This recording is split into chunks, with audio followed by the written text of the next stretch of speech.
लोकशाहीने दिलेला जो अधिकार आहे आपल्याला घटनेने, तो सगळ्यांनी मतदानाच्या माध्यमातून पूर्ण करावा या संदर्भातली आमची आज भूमिका आहे। आणि आम्ही सगळ्यांना आज मतदान करण्यासाठी आव्हान केलेलं आहे आणि 100% मतदान सगळेजण करायला येतील। विश्वास आहे की मतदान केल्यानंतर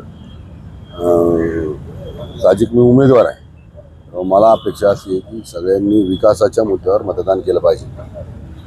खरं तर राजकीय आरोप प्रत्यारोप झाले, त्यानंतर आज मतदान होतंय। मतदानाचा टक्का खरं तर गेल्या काही दिवसांमध्ये घसरलेला, गेल्या निवडणुकांमध्ये आपण पाहिला। मतदानाचा टक्का वाढवण्यासाठी खरं तर कशी कार्यकर्त्यांची फळी आपण उभी केलेली आहे, कशा पद्धतीने खरं तर मतदान केलं जाईल? मतदानाचा टक्का घसरला होता का, तर तो घसरला होता लोकांमध्ये। त्या संदर्भामधली जो उत्साह पाहिजे होता, तो उत्साह या 2024च्या लोकसभेनंतर आज वाढला आहे। मी सांगतो टक्का म्हणजे मतदानाची पर्सेंटेज वाढेल आणि लोक उत्स्फूर्तपणे प्रतिसाद देतील मतदानाला। आणि बऱ्याच अंशी 2024च्या लोकसभेमध्ये लोकांना कळाले की मतदान हे करणं का गरजेचं आहे।